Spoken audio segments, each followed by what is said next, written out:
I'm the biggest Utah Utes fan on Saturday night. Oh, here we go. Let's go. Well, Utah. hang on. We gotta talk though. We gotta talk. Are you okay with No, I'm not okay. the big game went I'm not down? okay. No, of course I'm not okay, Puma. Like, how am I gonna be okay when we, the Buckeyes, had a stranglehold over that team up north? We beat them for 20 years straight, and the one time we lost was when it was like 02 or whatever the crap it was.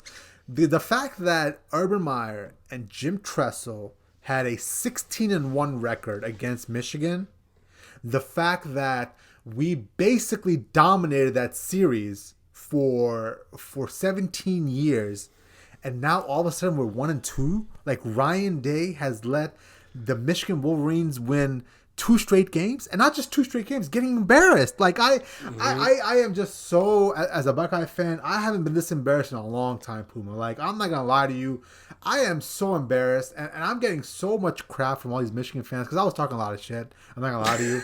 I guess I have it coming. Jay talking shit. I guess I have it coming, but like I just don't understand how the same problems existed from last year. The fact that we couldn't play sound gap on defense, the fact that we're letting running backs run loose, the fact that our secondary was getting torched, all that happened last year happened again this year, and the fact that we brought in a $2 million defensive coordinator from Oklahoma State to fix all those problems, and we're still like palms up, like what the hell's happening? Like I'm not doing good. I think Ryan Day is not on the hot seat because obviously it's a little too early. But put it this way: if I'm Gene Smith, I am putting a plan in play right now to execute should in case he loses that game next year. If he goes 1-3 against Michigan, write the book. Just write the book.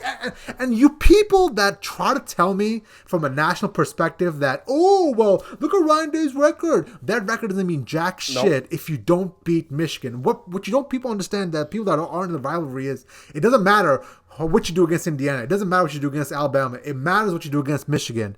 We beat them and we keep them buried. That's what I've known for 20 years, and all of a sudden now, you know what? They come into our house and embarrass us. Come on, man. Come on. Yep. No, Jay, you hit the nail on the head, and a guy for CBS also does the Cover 3 podcast, Tom Fornelli, hit the nail on the head perfectly. And this is what I was talking to people in the office that I work with, because we were watching the Michigan Ohio State game. And they're hearing the commentators talk about, Ryan Day might be on a hot seat, and they're like, well, I mean, it's just they just lost the game type of deal. I'm like, no, you don't understand. Like, you don't understand. The expectation goes essentially in this order: beat Michigan, win the Big Ten, national championship. Because everyone understands, like, national championship with the politics and everything. Even before it was the playoff and it was the BCS. The politics were real, right? But it was always beat Michigan, win the Big Ten. Like, those two things that matter. And if you're not going to beat Michigan, then why are you there? Like, that is all that rivalry cares about. So I'm with you. Fornelli put it perfectly this way: he's not on the hot seat necessarily, but it's warm. But is there really any different, feeling than the expectations he's going to be facing in 2023? I think the best way I can encapsulate is, first of all, you people on a national level that want to tell me about my Ohio State program and how we shouldn't be putting pressure on Ryan Day, go screw yourself. You guys don't know jack shit, all right? Ryan Day could go 0-10. It could be a miserable year. But if he beat Michigan, we'd be like, you know what? Hey, man, things happen, bro. Things happen. You know what? You got a bad year here and there. You can't win them all. But you can't lose this game. You simply cannot lose this game. It's basically bred into every single Ohio State Buckeye and every single Michigan Wolverine, right? And the fact that Ryan Day now is starting to emulate these trends, and I was hoping this wasn't true with him, but it's starting to show up over and over again.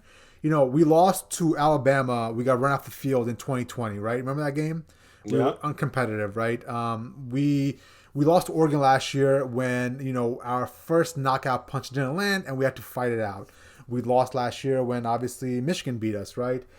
You're starting to see these trends where he has a game plan, and a great game plan they'll come in with, but if that game plan doesn't land, he doesn't have the coaching chops to adjust the game on the fly 2 or 3 times as needed, right? And you saw that with Jim Harbaugh. You saw him pull into his his NFL experience, and you saw he had two different game plans. That team came out in a different style the second half. They basically changed the whole philosophy of the game, and they ran us out the building. You feel me? Yep. And that's something that Ryan Day doesn't have yet. Urban Meyer had it. Urban Meyer was great. As bad as Urban Meyer gets shitted on, and I know you people have it out for him with the Jacksonville Jaguars thing, but as an Ohio State Buckeye, he had a plan going into the game against Michigan, and then he had a counter punch. The team always came out a different team in the second half. This is something Ryan Day can't seem to do. And I'm not saying it's something you can't work with, because Dabo Swinney is the best case of this. The guy is simply a hype man. He's a recruiter. He game plans. And when he has Deshaun Watson and Trevor Lawrence, he's basically unstoppable. But when he doesn't have those players, and he has DJ Uiagalelei, or whatever the hell his name is, and you've got to have coaching chops, that's when Dabo Swinney's of the world and Ryan Day's of the world are going to have some serious issues. Mm-hmm. And with that being said, I still think we can win with Ryan Day. I really think we can win with Ryan Day. The problem is, though, he better have a stacked roster top to bottom. Like, he better have a stacked roster top to bottom where CJ Stroud is the next Trevor Lawrence or the next, like, Deshaun Watson. Like, if CJ Stroud was that level of player, we would have been fine on Saturday, but he's not. And more often than not, you're not going to find those Trevor Lawrences or Deshaun Watsons, or even Justin Fields, who's able to take that mantle and provide some leadership in those big games. You're not going to find those people. So you're going to have to win in those close games with execution and game planning. And that's something he seriously lacks. Does that make sense or no? No, it does. It does. And Fernelli brought up a good point, was like, the year or two that, Ryan Day won, there were still Urban Meyer guys on that roster. You know what I mean? This roster has gone to shit. Puma, where's that Nick Bosa? Where's the Joey Bosa? Where's Chase Young? Where's Chase Young? Where's Jeff Okudah? Where's all these studs on defense that Urban Meyer was able to get in there and win with? On top of that, like, I know Cardale Jones wasn't the best NFL quarterback, but as a college quarterback, he was phenomenal. Justin Fields, all those guys are phenomenal. And now this roster's in a bad spot. And Puma, it's not going to get any better, because our next quarterback is not currently on the roster. Like, Ryan Day has to go out there hunting in free agency or go recruit somebody, because the guys on the roster are simply not like Ohio State level starting quarterbacks. Like, we don't have a Quinn Ewers on our roster right now. Right. And Jay, what is for the Big Ten? USC and UCLA, they come in after next year, right? I believe 2024, right? Yeah. I believe so, yeah. So, I mean, it's not like the competition is going to get any easier. You know what I mean? Like, UCLA, for as bad as they've been, like, they're going to have that NIL money. If USC does what I expect them to do this year, which is make the college playoff and have a deep run, they are definitely going to have that NIL money. And especially, I mean, dude, there are well-to-do boosters for USC. So let me put it to you that way. There is going to be money to throw around to have a decent roster there. It is not like the sledding is going to get any easier, in the next couple of years for Ohio State. And, Jay, what's the tradition? For every time OSU wins, they give out the golden pants? Is that? Yep, the golden pants, okay. Correct. Yep. Mm-hmm. Yep. So, I mean, he's going to need he's going to need more on that belt loop of his, because he's only got one. So he's 1 and 2. That's not going to cut it. He's 1 and 2. And I'm not joking when I say Gene Smith would be a complete idiot. Gene Smith's the athletic director of the Ohio State Buckeyes. He's the guy that employs Ryan Day and all the athletic coaches. So it's on him to, in the back of his mind, have a plan just in case. I'm not saying execute a plan. I'm not saying basically go out there and start putting some backdoor deals together.